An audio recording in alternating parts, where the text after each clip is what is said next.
le va? Qué gusto. Bienvenido, como siempre, a Las Sentencias a Debate, un programa del Tribunal Electoral del Poder Judicial de la Federación. Muchas gracias por acompañarnos. Yo soy Lucy Farías y hoy le ofrecemos el caso de definición de competencia para establecer responsabilidad de un magistrado electoral local en Tabasco.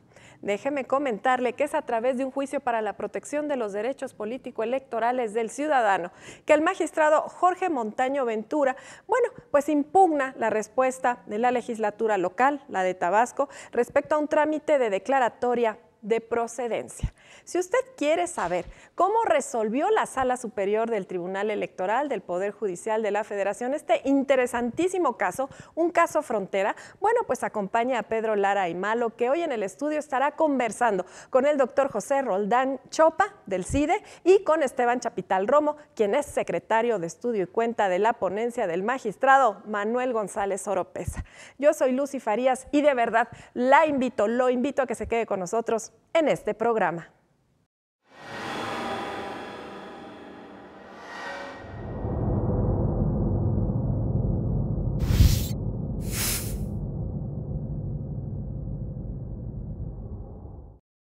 Sean bienvenidos una vez más a su programa, Las Sentencias a Debate del Tribunal Electoral del Poder Judicial de la Federación.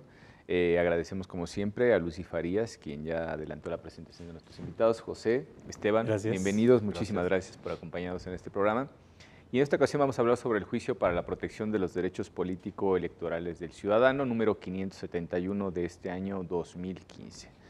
Y es una cuestión bastante interesante porque el quejoso es un magistrado electoral de un tribunal local, en este caso del estado de Tabasco, quien viene impugnando pues un acto del propio Congreso de dicha entidad federativa en el que se acepta pues sustanciar, digamos, una solicitud por parte del Ministerio Público de dicha localidad para poder iniciar lo que en términos generales conocemos como desafuero. Esteban, ¿nos puedes poner un poco en contexto, más o menos cuáles fueron los antecedentes de este asunto, cómo llega hasta Sala Superior? Sí, claro. Aquí los antecedentes del caso es que este licenciado, Jorge Montaño Ventura, fue consejero estatal.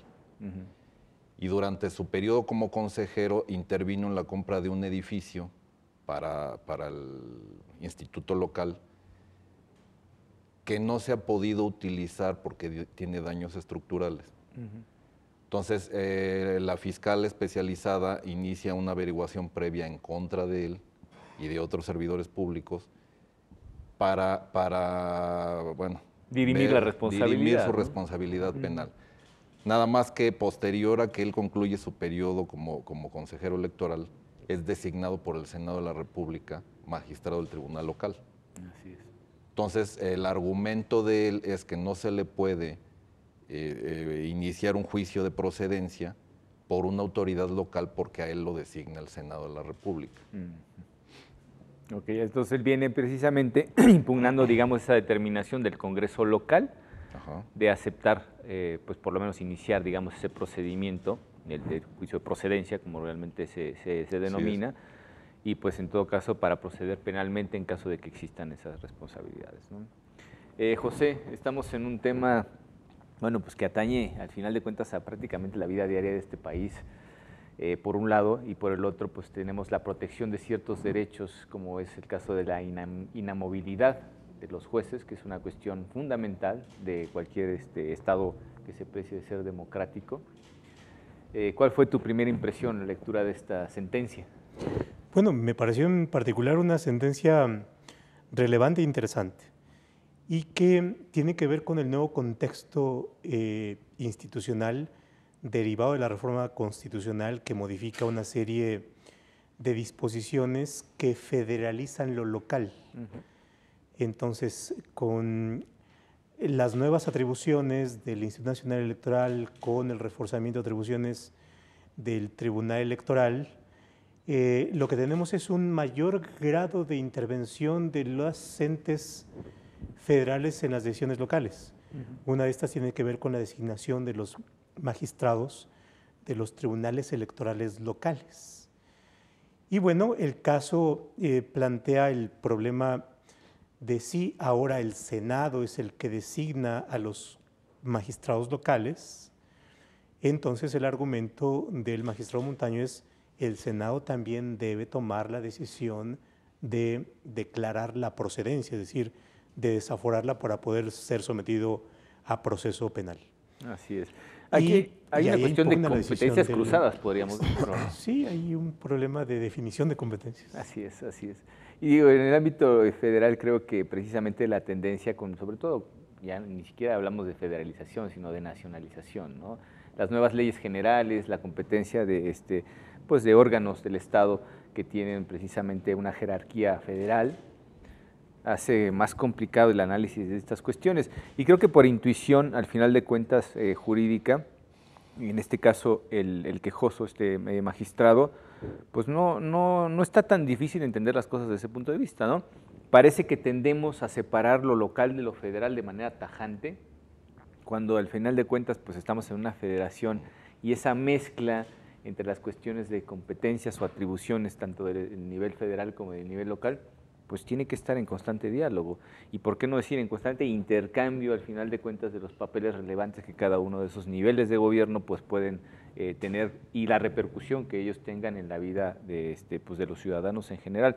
¿Cuáles fueron el resto de los argumentos, digamos, o los agravios que se plantearon básicamente en este asunto? Básicamente plantea un único agravio donde dice, bueno, yo no puedo ser juzgado por una autoridad local porque a mí me designó el Senado de la República. A lo que adelantaba José precisamente. Es lo que adelantaba José. Ese es todo el argumento. O sea, el asunto se centra básicamente en la competencia para llevar a cabo un juicio de declaración de procedencia por cuestiones locales que a juicio del magistrado quejoso no debería de ser el Congreso local. Claro.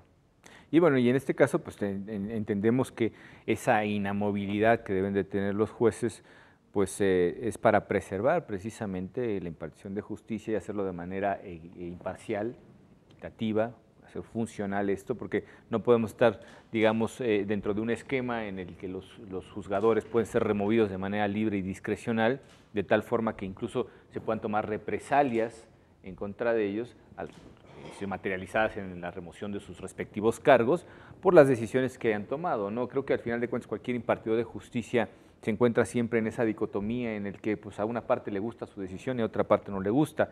Algunos ganan y otros pierden y es precisamente la naturaleza de todo litigio. Pero para poder precisamente preservar esa autonomía de decisión, pues se les coloca, digamos, al margen de una vulnerabilidad por lo menos inmediata. Y hablamos además de una cuestión de naturaleza penal, que es precisamente donde el principio de lo que solemos conocer como fuero es precisamente donde opera, ¿no? Es para no privar de la libertad, sobre todo, entiendo que es el objeto de este tipo de medidas de no remoción de los jueces, es para no privar de la libertad y por tanto de la posibilidad del ejercicio de su cargo a quienes se encargan de impartir justicia.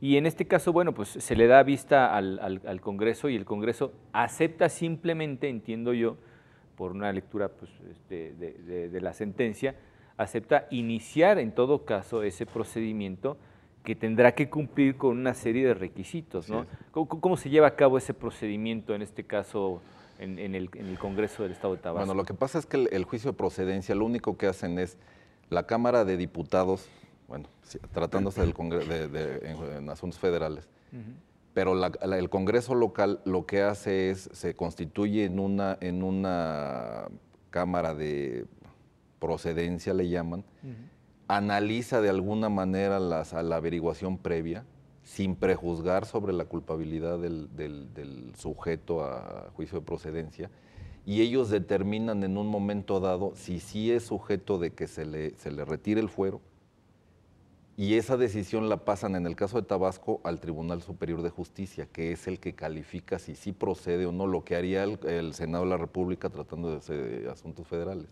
Claro, claro, y creo que es una demostración, digamos, de división de poderes y de equidad democrática, el hecho de que pues sea nada más el Congreso local la autoridad integradora de ese procedimiento, ¿no? Y después, al final de cuentas, quien se encarga de resolver el asunto ya sería, en este caso, el Tribunal Superior de Justicia del propio Estado de Tabasco. Yo creo que eso, de principio, y a mí me parece bastante equitativo, porque la autoridad acusadora no es la misma que la autoridad juzgadora, y hablamos a nivel político, porque luego viene la siguiente etapa de la cual hablaremos precisamente en algún momento. José, ¿tú crees realmente que, bueno, pues que está apegado a derecho y es hasta si tiene esa lógica, digamos, democrática el hecho de que haya una autoridad que se encargue de integrar y la otra de resolver el fondo de la cuestión planteada? Sí, claro. Retomando algunas de las cuestiones que habías mencionado, en este caso hay una garantía de estabilidad judicial que opera, por supuesto, para aquellos actos que como juzgador realice y que en este caso también funciona cuando hay actos previos a su designación como juzgador, que fue los hechos cometidos cuando estaba como consejero electoral, ¿no? Ahora, una de las cuestiones que analiza la sentencia es si el procedimiento de declaración de procedencia respeta o no las garantías del debido proceso. Y la conclusión de la sala es que sí lo respeta y por tanto se garantizan, digamos, el núcleo sustancial de lo que es el debido proceso. Ahora, hay una peculiaridad en la declaración de procedencia dado que es una decisión tomada por un órgano político. Y una de las discusiones más ricas e interesantes es si lo que tiene que hacer en este caso el Congreso local, a nivel federal estaría la Cámara de Diputados y la de Senadores, es una decisión jurídica o también es una decisión política, ¿no? Y bueno, por supuesto hay una discusión interesante. Yo creo que es fundamentalmente una decisión política y bueno, por supuesto a partir del examen de lo que la Constitución establece como la probable responsabilidad del cuerpo del delito y bueno, estas cuestiones que van modificándose ya con la reforma penal, pero es un tema de probabilidad todavía, ¿no? Y que al ser decidida por un órgano político, por supuesto, también tiene un agregado, no solamente de si se reúne el estándar necesario para iniciar un juicio penal, sino también si hay una cuestión de pertinencia, ¿no? Y la pertinencia es un tema o la oportunidad es un tema de decisión política. Claro. Y ahí está una de las cuestiones que puede ser interesante en el examen del famoso desafuero. Y tenemos además, pues precisamente que cómo entender que una cuestión que acaba siendo no más que una decisión política, pues tiene que ver con el derecho, por ejemplo, de permanencia en el cargo de los jueces. Es curioso porque, bueno, la cuestión del fuero como medio de protección, digamos, que si mal no recuerdo viene de los tiempos de Otero, porque hablábamos de un Estado débil, sometido, digamos, a los embates de diferentes fuerzas políticas de oposición, incluso movimientos revolucionarios, en fin, descontento social en general y no la formación de un Estado sólido capaz de actuar de manera independiente conforme a las leyes preestablecidas. Pero creo que es difícil entender también, y lo digo desde el punto de vista de nuestro público en general, por qué se tiene que proteger, por qué se tiene que otorgar esa inmunidad penal a ciertos funcionarios del Estado cuando al final de cuentas pues todos estamos sujetos a unos principios mínimos de legalidad y por supuesto de constitucionalidad, y hasta dónde esa decisión política protege precisamente a los actores, en este caso un impartidor de justicia, frente a otras decisiones que pudieran ser también de naturaleza política y que pudieran afectar las encomiendas que tiene la naturaleza de un cargo como este. Creo que en este caso ni siquiera el tribunal se pone a analizar esas cuestiones, sino que simplemente desde el punto de vista de los derechos político-electorales se hace un análisis y entramos a una cuestión fundamental.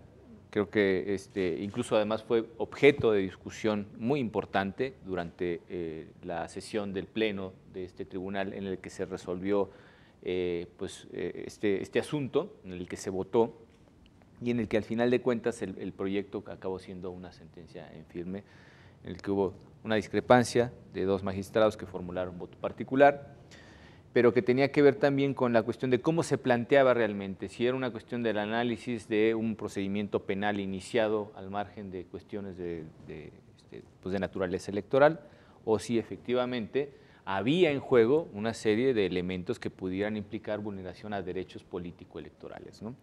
Y lanzando esto, de momento, les invito a que nos vayamos a un pequeño corte para volver en un momento con ustedes. Muchas gracias. 。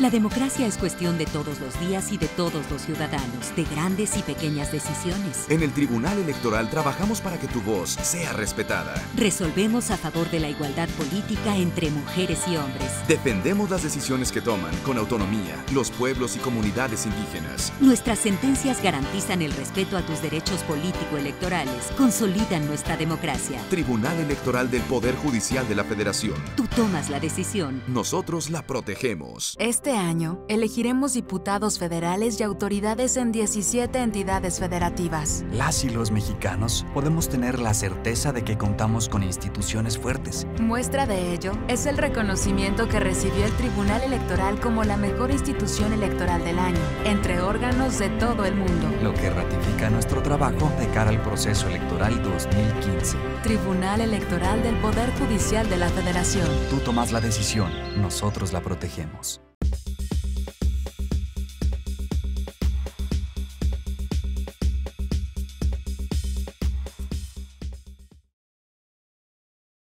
Bueno, pues bienvenidos nuevamente a este segundo segmento de su programa Sentencias a Debate.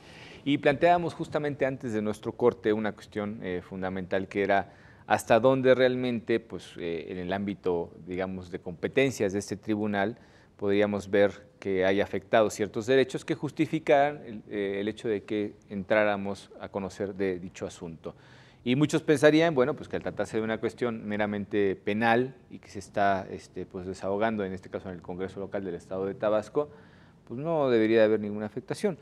Pero efectivamente hay razones que se esgrimen de manera muy puntual en esta sentencia que justifican el hecho de que también, pues, estamos frente a una afectación de derechos político-electorales y que tiene mucho que ver también con cómo, tanto en la Constitución del Estado de Tabasco como en la Constitución Federal, se reparten, digamos, esas competencias respecto del posible juicio de procedencia, ¿no? Así es. Sí, lo que sucede aquí es que nosotros tuvimos competencia y tenemos jurisprudencia en ese sentido, de que somos competentes para conocer acerca de la integración de los órganos o tribunales electorales locales. Aquí sí lo que se dirime es una cuestión de permanencia del cargo. La sala determinó que tendríamos también competencia para determinarlo, si es que lo van a quitar o no lo van a quitar. Aunque aquí te aclaro que la situación es básicamente determinar quién tiene facultades para iniciar el juicio de procedencia tratándose de violaciones al ámbito local. Claro, y además no estamos prejuzgando precisamente sobre la parte penal, que eso es algo importantísimo, ¿no? Es decir, en este caso lo que se discute es la posibilidad de mantener esa inmunidad frente al proceso penal, independientemente de lo que precisamente en ese proceso se pueda dirimir, ¿no? Y aquí entra la cuestión que en algún momento planteabas, José, también, de las diferentes competencias, tanto del ámbito federal como del ámbito local, en cuenta sobre todo de cuáles son las conductas que deben ser tenidas en cuenta para poder dirimir cuál es la autoridad que se puede, en todo caso, ostentar como competente para poder mantener o no el fuero como protección frente a un proceso penal, ¿no? ¿Qué es lo que, pues, en términos generales opina sobre respecto de eso? Porque en una parte habla la Constitución local, en este caso la del Estado de Tabasco, de la competencia del propio Congreso local para la persecución, la persecución en cuanto a las limitaciones que pueden considerarse que establece el fuero, de delitos del ámbito local, pero que es una réplica de nuestra Constitución Federal respecto de cómo se dirimen esas responsabilidades, sobre todo refiriéndose a las responsabilidades de los servidores públicos protegidos precisamente por el fuero, y que sería competencia del Congreso Federal. Sí, así es. Ahí lo que tenemos son dos cuestiones. Primero, ¿de qué orden es el servidor público? Federal, local, municipal. En este caso tenemos que es un funcionario estatal. Entonces, ahí tendríamos un primer motivo. La siguiente cuestión es qué tipo de conducta es la que realizó y, por tanto, si la conducta puede ser susceptible de una calificación como delito local o delito federal. Y en este segundo caso se trata de una presunta responsabilidad penal. Presunta, eso sí local, queda muy claro, siempre estatal. presunta, sí. Entonces, este fue el criterio que tomó la sala para determinar que efectivamente el Congreso local era el competente para tomar la determinación y por tanto validó la la resolución del Congreso local. Cuestión distinta hubiese sido si es que la conducta por la cual estaba siendo sometido a la declaración de procedencia hubiese significado una posible, presunta, probable responsabilidad federal, ¿no? No sé, imaginemos que la adquisición del inmueble hubiese sido adquirida con una aportación federal, ¿no?, derivada del sistema de corrección fiscal. Entonces, al ser recursos federales, podría ser susceptible de un delito federal. Si este hubiese sido el caso, entonces se activaría la atribución del Congreso Federal para llevar a cabo una declaración de procedencia, y dice la Constitución, si la memoria no me falla, que una vez que ésta sí haya sido emitido, tendrá que dar parte a la autoridad local, en este caso al Congreso local, para lo que, dice la Constitución, determine de acuerdo con sus facultades. Entonces ahí nos reenvía nuevamente a lo local. Pero lo que tenemos entonces es esta regla, que a veces no es muy sencilla de explicar y de entender, pero hay una distinción dependiendo del tipo de conductas. Así es que espero que haya sido un poco claro en esta parte. Claro, ¿no? Y además queda muy claro, me parece a mí, porque precisamente se trata de una fiscalía especializada del Ministerio Público Local, el que está haciendo esa solicitud al propio Congreso del Estado de Tabasco para que se retire esa inmunidad penal para el magistrado del tribunal local. Y bueno, pues también en este caso, si habláramos de un delito del orden federal, evidentemente la autoridad acusatoria competente pues sería necesariamente el Ministerio Público Federal, ¿no? Entonces, una vez que se emite, digamos, esa solicitud, lo único que ocurre es que pues le da entrada, digamos así, el Congreso local, el Congreso del Estado de Tabasco, y es contra lo que se viene el quejoso precisamente interponiendo este juicio para la protección de los derechos político-electorales. Y bueno, pues además de ese antecedente en el que nosotros conocemos de la integración de las autoridades electorales locales, en este caso del Tribunal Electoral del Estado de Tabasco, también eso nos da una competencia para conocer de lo que se conocería, mutatis mutandi, como la permanencia en el cargo, ¿no?, que tiene que ver con esa inmunidad que hablábamos, estabilidad que deben de tener los jueces para mantenerse, digamos, en el desempeño de su encargo, de tal forma que la justicia a la que están obligados a impartir no se vea interferida por cuestiones ajenas, amenazas, digamos, externas, como es el caso de poderlo someter a un procedimiento penal de manera inmediata, ¿no? Sería muy fácil apartarlo de su cargo. ¿Qué es lo que dice en este caso la sentencia respecto de la protección que ya reconocía la competencia de esta sala superior hacia el caso de un magistrado de un tribunal local?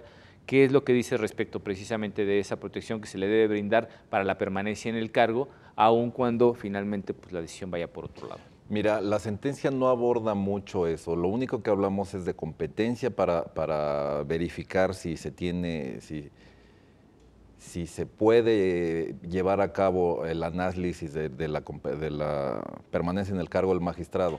Incluso en la misma sentencia hay un considerando de aclaratorio, donde se dice, bueno, a ver, no pasa por alto esta sala superior que todas las resoluciones de los procedimientos de declaración de procedencia, según la Constitución Federal y según la mayoría de las locales, y no es que todas, no tendría el dato, son irrecurribles. Incluso no procede el juicio de amparo en contra de ellas. Claro. Que bueno, esa es una cuestión que tendría que dirimir. La Corte dice que no, aquí a veces pensamos que sí, ¿no? Sí.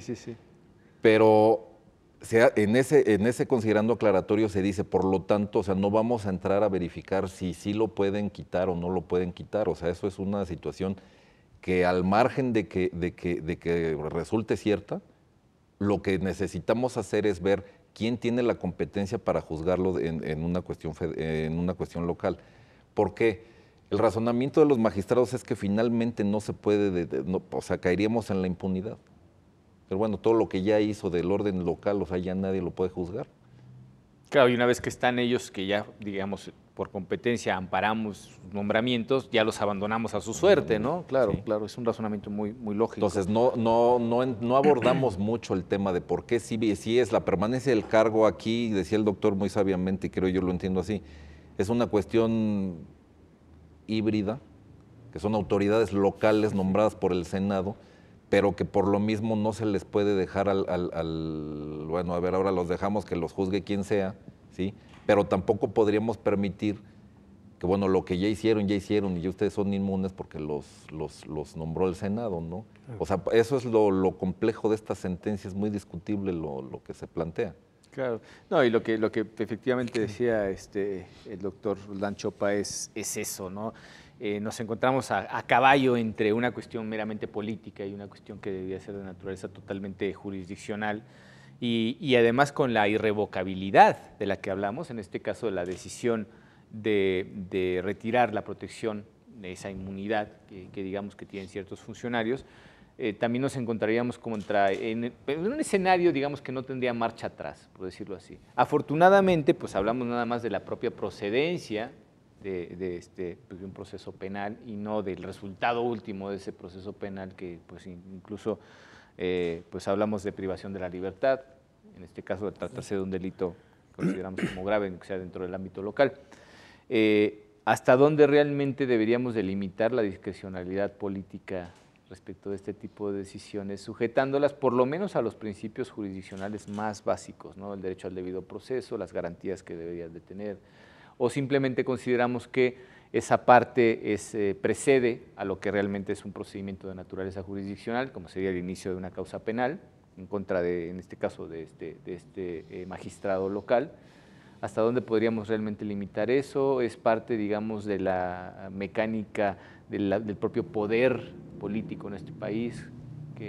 ¿Cuál es su opinión, José? Que tenemos estos extremos, es decir, primero, el fuero tiene una funcionalidad y que tiene una razón histórica, es decir, en la medida en que tienes un clima de incertidumbre, de inestabilidad, entonces el fuero es una protección a la persona de manera directa, pero que también tiene un sentido de procurar cierta estabilidad en las instituciones y por tanto un funcionamiento de lo público menos accidentado, que en los hechos va dependiendo de si tienes un clima de estabilidad o de inestabilidad y por tanto también de qué garantías tendrías a la estabilidad.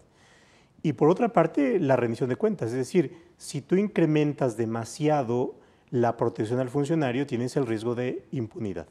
Claro. Entonces tienes el extremo y por tanto hallar el justo que permita garantizar estabilidad, pero por otra parte también te permita no dar impunidad, es como la clave de las cosas.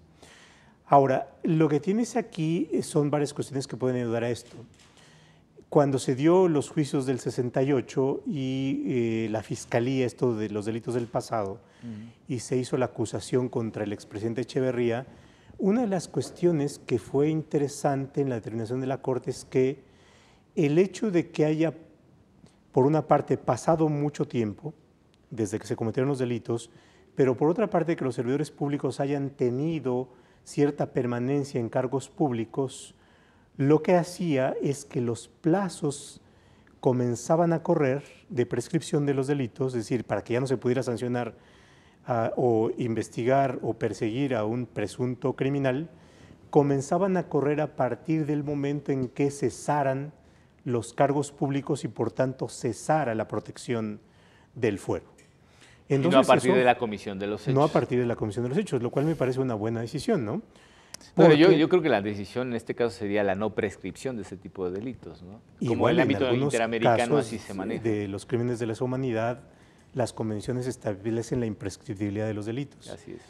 Ahora, lo que tenemos aquí es, incrementas el obstáculo para que una persona sea juzgada, es decir, el desafuero no es una sanción en sí misma, sino es solamente una remoción de un obstáculo que permite que el funcionario pueda ser juzgado como cualquiera de nosotros, que no tenemos fuero, ¿no?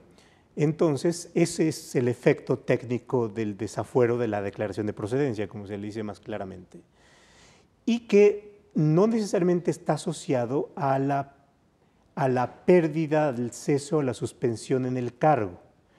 La suspensión, la inhabilitación, el cese del cargo puede resultar como una sanción, dependiendo de qué vía es la que se inicie, que puede ser el mismo proceso penal. Una de las posibles sanciones pueden ser estas, otra puede ser la posibilidad de sanciones administrativas y otra, dependiendo de cada caso, el juicio político, ¿no? Claro. Que también puede tener como consecuencia una sanción. Pero José, pero si me permites, aquí hay una cuestión y sí me gustaría conocer la opinión de Esteban. Entiendo que en el ámbito local, una vez que esa declaratoria de procedencia se da, es la separación inmediata del cargo. Y un poco, entiendo yo también, por digamos, dejar vía libre para que el procedimiento penal se lleve a cabo sin interrupciones y sin la influencia de quien todavía esté ejerciendo el cargo. En el ámbito federal, no estoy tan seguro, pero sí en el ámbito local me parece que uno de los efectos inmediatos de la declaratoria de juicio de procedencia sería precisamente la separación efectiva del cargo. Sí, así es. En el ámbito local, cuando menos en Tabasco, uno de los efectos es removerlo del cargo para que el Ministerio Público, en este caso la Fiscalía, pueda ejercer acción penal en contra de él. Claro, que hablando precisamente de lo que decía José y comparándolo con el ámbito federal, creo que sería pues algo excesivo, ¿no? En el sentido estricto de decir, oye, si todavía no me estás demostrando ningún tipo de responsabilidad, ya dieron la vía libre para que efectivamente las investigaciones y todo el procedimiento penal se lleven a cabo sin mayores dilaciones o contratiempos, pero aún así ya me estás sancionando por una presunción, que es decir, la separación del cargo, y bueno, lo hemos visto muchas veces en este caso, el Estado se equivoca y después resulta que disculpe usted por el daño ocasionado, pero no hay ni siquiera reparación de dicho daño, lo cual sí, contraviene todos los principios constitucionales y convencionales, ¿no? Sí, recordando el desafuero de López Obrador, que fue uno de los casos más sonados en los últimos años, la declaración de procedencia también conllevó la separación del cargo. Así es, así es. Ahora, aquí lo interesante es la conceptualización técnica de la separación del cargo. Digamos, en mi opinión, la separación del cargo no sería una sanción, ¿no? Sino sería una especie de medida de orden más bien cautelar o algo que se le pudiera parecer, con el fin de dejar en libertad a juzgar de que el mismo pueda dedicarse a su defensa y por otra parte no sujetar a incertidumbre el funcionamiento normal de las instituciones. Malas influencias, podríamos decirlo en términos ¿no? general. Entonces, yo sobre esa cuestión... Tenemos ahí una parte interesante. Sí, sobre esa cuestión yo tengo mis discrepancias, incluso pero bueno. No entorpecer el procedimiento. Vamos a, si quieren, porque este tema que requiere de toda la carne al asador, como podríamos decirlo vulgarmente, vamos a ir un breve corte y volvemos con ustedes en un momento. Muchas gracias.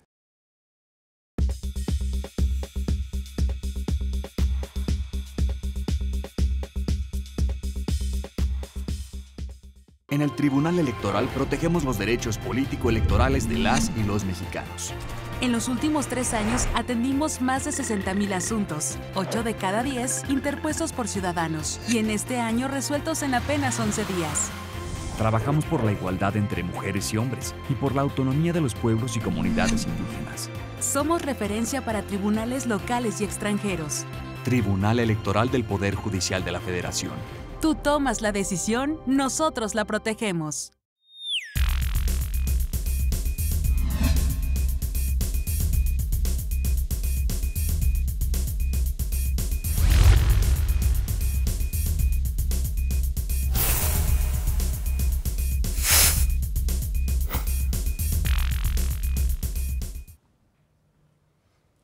Hola, soy Rodrigo Morales. Te invito a votar el nuevo programa de contenidos del Tribunal Electoral del Poder Judicial de la Federación. Como siempre, me acompaña en la conducción Pablo Javier Becerra. En este espacio haremos el análisis del proceso electoral. Tendremos invitados, académicos, analistas y los titulares de las instituciones electorales que nos ayudarán a entender a los ciudadanos qué es lo que está ocurriendo a lo largo de las etapas de este proceso electoral. Nuestros invitados nos van a ayudar a conocer las principales novedades de la reforma electoral y explicar paso a paso todo lo que hay que hacer para ir a votar. Recuerda, solo aquí en Plataforma Electoral, el canal de televisión por internet del Tribunal Electoral del Poder Judicial de la Federación, donde tú tienes mucho que ver.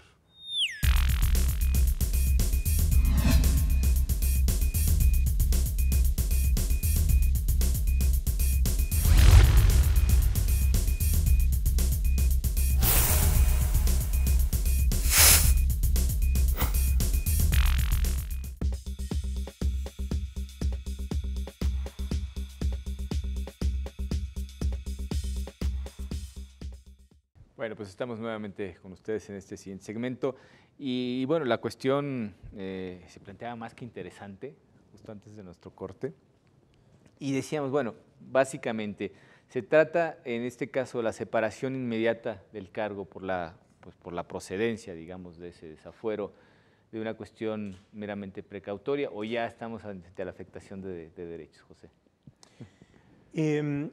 Nos tenemos que meter ahí una cuestión más técnica. A ver, por supuesto, el hecho de que haya una separación del cargo implica una afectación personal. Es decir, en principio ya no puede ejercer aquella función para la cual fue nombrado, en este caso por el Senado, y bueno, una serie de consecuencias, por ejemplo, y habría que ver con mayor detalle, el que no pueda percibir un salario, ¿no? Y eso es una afectación personal. Sin embargo, y ahí yo creo que esa afectación personal no se da a título de sanción. Esto es, no hay una determinación jurídica por la cual el Congreso local, en este caso, o la Cámara de Diputados, si hablamos del federal, lleve a cabo un procedimiento por el cual emita una sanción consistente en la separación del cargo, sino lo que decide es si ha lugar o no a la declaración de procedencia, que es la liberación del obstáculo o del condicionamiento que, para el caso de los funcionarios que gozan de fuero, se liberaría para poder ser sometido a la jurisdicción. Entonces, yo creo que la separación del cargo es una medida asociada con el fin de dejar expedita y libre la posibilidad de ser enjuiciado. Claro, yo me refería a esto básicamente por la irrevocabilidad de esa decisión, porque estamos frente a una decisión que ya está afectando derechos y que en cierto sentido dejaría a la persona en indefensión respecto de la defensa de sus derechos, en este caso la permanencia en el cargo, el goce del sueldo, etcétera, etcétera, para con el hecho de que si es irrevocable la decisión de decir, bueno, te desaforamos, ¿no? El Congreso local dice, efectivamente, le retiramos el fuero y se puede proceder penalmente. En el ámbito local, inmediatamente eso significa la separación del cargo.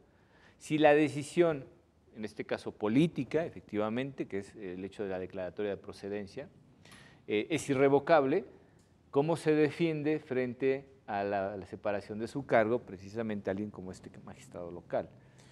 Ahora, entiendo, y espero no me falle la memoria, existe una serie de precedentes, sobre todo a nivel de amparo, en donde lo que es relevante ahí es si el procedimiento de declaración de procedencia satisfizo las garantías de debido proceso. Ahora, regresando un poco al tema de qué calidad tiene la separación del cargo, si fuese una sanción tendría que haber necesariamente una declaración de responsabilidad. Es decir, debe haber un tipo, una conducta establecida como un tipo que requeriría el examen para verificar la adecuación de la conducta al tipo, una declaración de responsabilidad o de culpabilidad, empleando un término más penalista, y por tanto, una vez que hubiese una declaración de responsabilidad, se asociaría a la imposición de una sanción. Eso no lo tenemos en la declaración de procedencia. Entonces, ahora, puede haber en el derecho medidas que pueden afectar derechos que no necesariamente sean sanciones. Lo que hablamos, las cautelares, o las medidas preventivas, o las medidas de interdicción, o algún otro tipo. Entonces, yo creo que la declaración de procedencias es asociada a la separación del cargo tiene que ver con estas medidas más precautorias, cautelares, que de fincamiento de responsabilidades, ¿no? Claro. ¿Qué es lo que en la sentencia se dice respecto precisamente de esto? Digo, en el ámbito local ya entendemos que se hicieron analogías con el ámbito federal, desde un punto de vista de dirimir finalmente la competencia del órgano que iba a hacer esa declaratoria de procedencia, ¿no? Pero además, el hecho de que el Tribunal Superior de Justicia del Estado de Tabasco sea quien resuelva, de alguna manera creo que le está dando certeza precisamente respecto a lo que decía José, ¿no? Así es. Es decir, hay unas reglas, digamos, mínimas de debido proceso, a través del cual, aunque no haya una afectación de naturaleza penal todavía, sí se abre la posibilidad de que la haya, ¿no? ¿Qué es lo que, pues más o menos, cómo se analiza este asunto? Bueno, lo que sucede aquí es que, mira, cuando menos en el ámbito local, la ley de responsabilidades de los servidores públicos es la que lleva a cabo el procedimiento, bueno, es la que señala el procedimiento, el juicio de procedencia. Y es la que le da competencia al órgano local. Bueno, no sé, la competencia se las da la Constitución local, creo que es el 68, el 69, ¿sí? Aquí la situación es que, de alguna manera, lo que es irrecurrible es todas las determinaciones tomadas durante el proceso de declaración de procedencia. O sea, esas sí no se pueden impugnar y de hecho, las mismas constituciones lo establecen, ¿sí? Lo que se puede impugnar es el juicio, es el desafuero en sí por medio de un amparo. Dice la Corte que por medio del juicio de amparo ante un juez administrativo.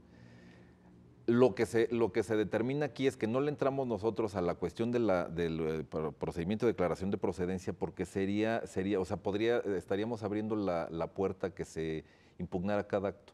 Es que no me llamaron bien. Y es dejar la intervención o la injerencia de un poder, que sería el Poder Judicial Federal, a una cuestión eminentemente política, ¿no? Es decir, es que no me llamaron bien, es que no me dejaron ofrecer, pero bueno, eso se ve hasta el final. Si se determina tu desafuero, que creo que fue el caso de López Obrador, ahí sí se puede ir al amparo y en ese amparo se ve todo lo anterior. Ahí sí ya sería cuestión de discutir más adelante si podría entrarle la sala superior en caso o si estamos... Sí, bueno, pues al final de cuentas, y yo lo he escuchado muchas veces, coincido parcialmente, pero coincido con el asunto, el juicio para la protección de los derechos político-electorales tiene incluso alcances muy similares al amparo dentro de nuestra materia y las consecuencias que pudiera tener, ¿no? Exacto, sí. Es una figura, quizá no es el amparo casación, como se suele llamar en algunos casos, que es la figura esta del control de las acciones del Estado, pero sí hablando de vulneración de derechos humanos, en este caso los acotados, digamos, a la materia político-electoral, pues evidentemente serían competencia de este tribunal. ¿Hasta dónde realmente podemos extender, digamos, el alcance de ese juicio? Bueno, pues habría que ver cada caso concreto, lo cual es precisamente la dificultad de resolver los asuntos, ¿no? Y lo interesante también. Y lo interesante, sí. Por supuesto, sí, es, digamos, lo que le da vida a estas cuestiones. Entonces, queda claro que tanto la Constitución local como pues la Ley de Responsabilidades de los Servidores Públicos también del Estado de Tabasco apuntan a que, pues efectivamente, debe ser el Congreso local quien debe de conocer de estos asuntos, independientemente, decíamos en un principio, de que haya sido el Senado el que haya nombrado precisamente a este magistrado, ¿no? Entonces, ¿dónde se separa precisamente, en este caso, la competencia del ámbito local? Lo que pasa es que la Constitución Federal es muy clara y establece, bueno, a ver, cuando se trate de uso indebido de recursos públicos federales por delitos del orden federal, va a ser la Cámara de Diputados, mediante el procedimiento tal que va a calificar la Cámara de Senadores, ¿no? la que se haga cargo de eso. Y sin embargo también establece, bueno, las legislaciones locales en el ámbito de su competencia van a determinar quiénes son los servidores públicos sujetos a responsabilidades, etcétera, etcétera. Por la Comisión de Delitos del ámbito local. Por la Comisión de Delitos del ámbito local. Aquí la diferencia es que y eso lo decía el doctor hace rato, la diferencia es que los funcionarios o los servidores públicos del orden local también pueden incurrir en problemas federales. Y entonces la competencia recae en la Cámara de Diputados, el procedimiento recae en autoridades federales, pero los efectos son comunicarlo al Congreso local para que actúe dentro del ámbito de su competencia. O sea, la propia Constitución lo establece. Lo que hace la sala es, de alguna manera, bueno, interpretar y dejarle claro, porque no nada más va a ser un magistrado, bueno, van a ser todos. Los que puedan decir, ¿sabes qué? Que no, yo no, a mí me nombró el Senado, nadie me puede juzgar. Sí, y convertirse al final de cuentas en una figura de impunidad, como decía José, ¿no? Precisamente.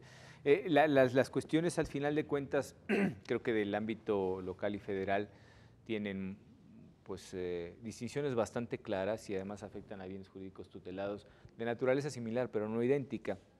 Y ahí me parece que también el hecho de que se le dé vista a la justicia local, en este caso al Tribunal Superior de Justicia, también abona precisamente a que el procedimiento sea más acorde a derecho y que respete los principios del debido proceso. En términos generales, José, ¿qué es lo que podríamos distinguir? Aparte de la conducta propiamente dicha, respecto del hecho de que sea el Senado el que los nombre y que eso no tiene realmente nada que ver en sentido estricto con el ámbito federal, salvo por unas cuestiones de organización del propio Estado, ¿no? Pero es decir, tanto los derechos, en este caso, que pudieran llegar a ser vulnerados por conductas penadas dentro del ámbito local, como el caso de la naturaleza de las funciones que representa precisamente, o que realiza, perdón, este funcionario, pues caen en el ámbito local.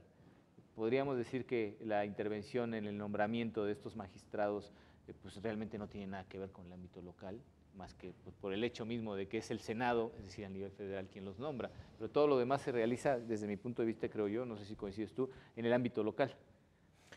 Sí, así es, y por supuesto allí hay una raíz de por qué se estableció este nuevo mecanismo en la reciente reforma electoral, y yo creo que tiene que ver con una cuestión política de desconfianza y de disminución de poderes de los gobernadores, ¿no? Digamos, bajo esta idea de que los gobernadores tienen un control muy fuerte sobre los congresos locales, entonces había que establecer una distancia de quién los designa con la función que supone estaría ligada con la confianza, la certidumbre de los procesos electorales locales, ¿no? Entonces, digamos, vendría siendo una anomalía en un sistema federal en donde los poderes locales deberían tener plenitud de atribuciones para designar a sus entes y a sus órganos locales, ¿no? Yo creo que ahí hay una explicación igual y que merece ser ampliada, pero que tampoco es materia de este tema.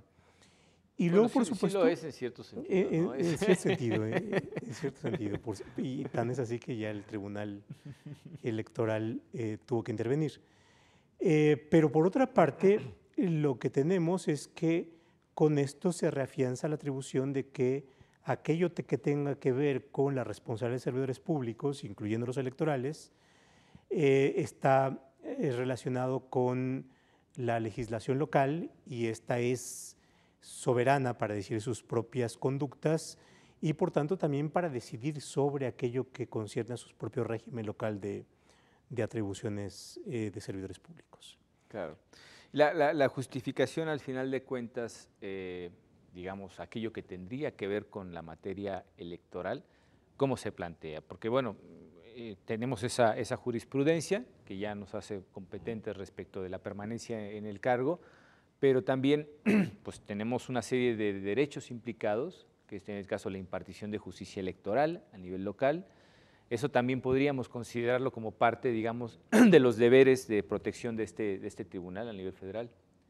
Sí, básicamente la situación es que es un órgano local. Ya hemos dicho muchas veces que cuando se trata de órganos electorales tenemos competencia. Aquí lo discutible sería hasta dónde tenemos competencia para determinar su permanencia por una cuestión local, un delito, etcétera, etcétera. O sea, aquí lo único que se está basando la sala es, digo, se pueden ser autoridades de otras materias, actos de distintas naturalezas. Aquí básicamente el problema es una autoridad electoral. Claro. Y como ya asumimos competencia para su designación, porque no sé si te acuerdas que llegaron 60 juicios de los magistrados, más de magistrados, bueno, de gentes que querían ser magistrados locales y asumimos competencia, ¿no? Sí, en algunos casos además se denunciaron irregularidades dentro de esos mismos procesos, se mandaron reponer, etcétera. Claro, y fue una situación que tuvimos que hacer el análisis del procedimiento que llevó a cabo el Senado, que bueno, no es sencillo, ¿no? Así es, así es. No, yo recuerdo perfectamente, y seguramente José, que es un estudioso de las resoluciones de este tribunal, también lo recordará. Incluso en algún momento se mandaron reponer ciertos procedimientos para dar certeza. Por ejemplo, dentro de esas etapas recuerdo perfectamente la cuestión de la evaluación, esos exámenes de conocimientos en el que pues, no había la certeza de cómo habían sido calificados, cuál había sido la metodología para poder llegar a la conclusión de que fulanito, sutanita habían obtenido 7, 8 o 10 en la presentación de ese examen, porque además ni siquiera pues era un órgano independiente de la iniciativa privada, una asociación de universidades la que se encargaba de hacer estas evaluaciones, y además eran de forma automática, ¿no?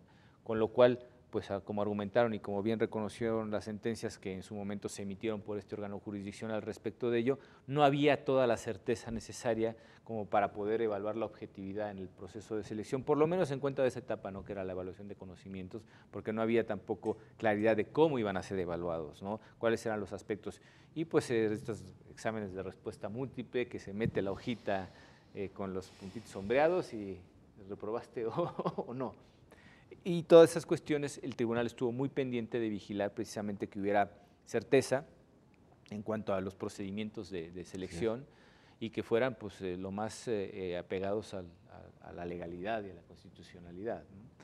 En todo caso, la previsión de que se trata pues, de autoridades que realizan funciones de naturaleza electoral y que además bueno, están para garantizar precisamente los derechos electorales, creo yo que ya era una buena razón para que le entrara, al final de cuentas, el tribunal a conocer este asunto. ¿Y qué es lo que se dice en cuenta precisamente de las previsiones que debe de tener un procedimiento como este? ¿Se le da simplemente luz verde a como se planteaban originalmente o se hace algún tipo de recomendación respecto de cómo debe llevarse a cabo? Se concluye, la sentencia concluye en que bueno, se da por buena el inicio del procedimiento de declaración de procedencia, pero sí se le dice a la autoridad responsable, bueno, al Congreso del Estado de Tabasco, que tiene que cumplir con las formalidades esenciales del procedimiento, incluso se le señalan las de la ley de responsabilidades. O sea, tienes que citarlo, tienes que permitirle ofrecer pruebas, o sea, cualquier diligencia que lleves a cabo tiene que estar el enterado, digo, si no presente enterado, porque bueno, hay diligencias que no... Sí, por lo menos que se le notifique, intervenir, ¿no? Para que en un momento dado, bueno, él no quede inaudito. Por eso se le señalan todas las, que además son está bien la ley de responsabilidades de Tabasco, eso es muy precisa. Sí, bueno, pues la cuestión de dirimir en todo caso pues esas competencias fue esencialmente lo que se discutió en la sentencia. Y al final creo yo que si podemos distinguir perfectamente de acuerdo a lo que la propia Constitución Federal dice y la propia Constitución local, en el caso del Estado de Tabasco, señalan respecto de cómo se dirimen esas competencias, y estamos frente a la comisión de un delito del orden local, pues queda claro, y eso me parece que lo dice precisamente la sentencia, que efectivamente el obrar tanto del Ministerio Público que dio vista al Congreso local, como la posibilidad de que se dé una afirmativa al juicio de procedencia, en este caso por parte del Congreso del Estado de Tabasco, pues son conforme a derecho. Claro. Y al final de cuentas, pues dirimir esas competencias tendría nada más que ver con el hecho de que qué actos pudieran ser considerados dentro de la competencia del ámbito local, como ya lo había señalado José en su momento, y qué otros actos quedarían pues en el ámbito del foro federal, ¿no? Así es. Bueno, pues con esto damos por terminada nuestra emisión de Sentencia a Debate. Les agradecemos muchísimo su amable compañía y su buen saber sobre estas cosas, y sobre todo les agradecemos a ustedes que nos hayan acompañado. Los esperamos en la próxima emisión de Sentencia a Debate. Muchas gracias.